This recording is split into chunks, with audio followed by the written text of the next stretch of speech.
നാടിന്റെ അകമാണല്ലോ നാടകം.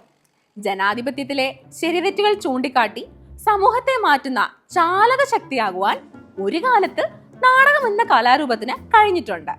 ഇപ്പോൾ എന്തിനാണ് ഇത് പറഞ്ഞതെന്ന് ചോദിച്ചാ ഈയിടെ നടന്ന ഒരു നാടകത്തെ പറ്റി പെട്ടെന്ന് ഓർത്തു പോയത് കൊണ്ടാണ്. UDF രചനയും സംവിധാനവും നിർവഹിച്ച് LDF കൗൺസിലർ മുഖ്യ കഥാപാത്രമായി കൂത്താട്ടുകുളം നഗരസഭ അണിയിച്ചൊരുക്കിയ നാടകമാണ് ഈ നാടകം. ഇതിൽ ശൃംഗാരമോ വീരമോ മുഖ്യരസമെന്ന് ചോദിച്ചാൽ വീരം തന്നെ മുഖ്യരസം. ഇനി കഥയുടെ രത്ന ചുരുക്കം പറയാം, ശ്രദ്ധിച്ച് കേട്ടോണേ. ഇടതുപക്ഷം നേതൃത്വം കൊടുക്കുന്ന കൂത്താട്ടുകുളം നഗരസഭയിൽ UDF അവിശ്വാസ പ്രമേയം കൊണ്ടുവരുന്നു. അന്നേ ദിവസം തന്നെ LDFകാരിയായ നഗരസഭാ കൗൺസിലറിനെ LDFകാർ തന്നെ തട്ടിക്കൊണ്ടുപോയെന്നും പറഞ്ഞ് UDFകാര് പോലീസ് സ്റ്റേഷൻ ഉപരോധിക്കുന്നു. അതിന്റെ പേരിൽ DCC അധ്യക്ഷൻ ഉൾപ്പെടെ പ്രമുഖ നേതാക്കളും പ്രവർത്തകരുമൊക്കെയായി ഏതാണ്ട് 40ഓളം പേർക്കെതിരെ കേസെടുക്കുന്നു. താമസം വിന നമ്മുടെ LDF കൗൺസിലർ കലാരാജു തടവറ ഭേദിച്ച് പുറത്തു വരുന്നു. പരിക്ഷീണിതയായി അവർ പറഞ്ഞത് അവരെന്റെ മുടിയിൽ കുത്തിപ്പിടിച്ചു, സാരി വലിച്ചു കീറി, കാറിന്റെ ഡോറടച്ച് കാലരച്ചു, കത്തി കാട്ടി പേടിപ്പിച്ചു, അപ്പോൾ എനിക്ക് നെഞ്ചുവേദനയുണ്ടായി എന്നൊക്കെയാണ്. സ്വാഭാവികമായും പിന്നെന്താ സംഭവിക്കുന്നതെന്ന് നമുക്ക് ഊഹിക്കാവുന്നതേ ഉള്ളൂ. മുഴുവൻ മാധ്യമ പ്രവർത്തകരും സടകുടഞ്ഞെഴുന്നേറ്റ് സ്ത്രീ സുരക്ഷയ്ക്കായി മുറവിളിയിട്ടു. പിറ്റേ ദിവസം തന്നെ ഒരു വീഡിയോ പുറത്തു വന്നിരുന്നു.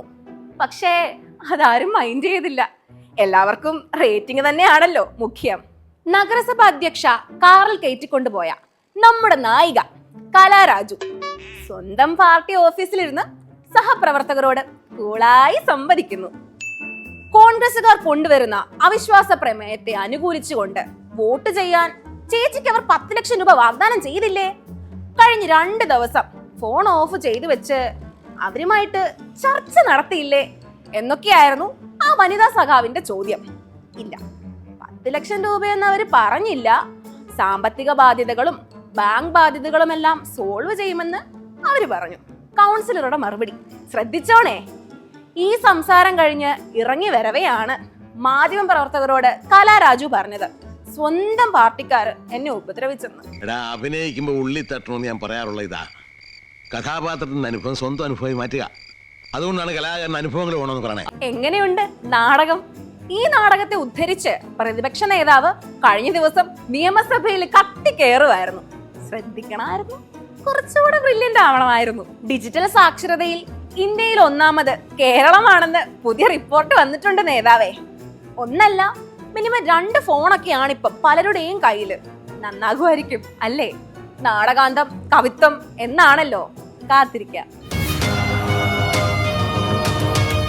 You're watching Media Village Television. If you enjoyed this video, don't forget to like, share and subscribe.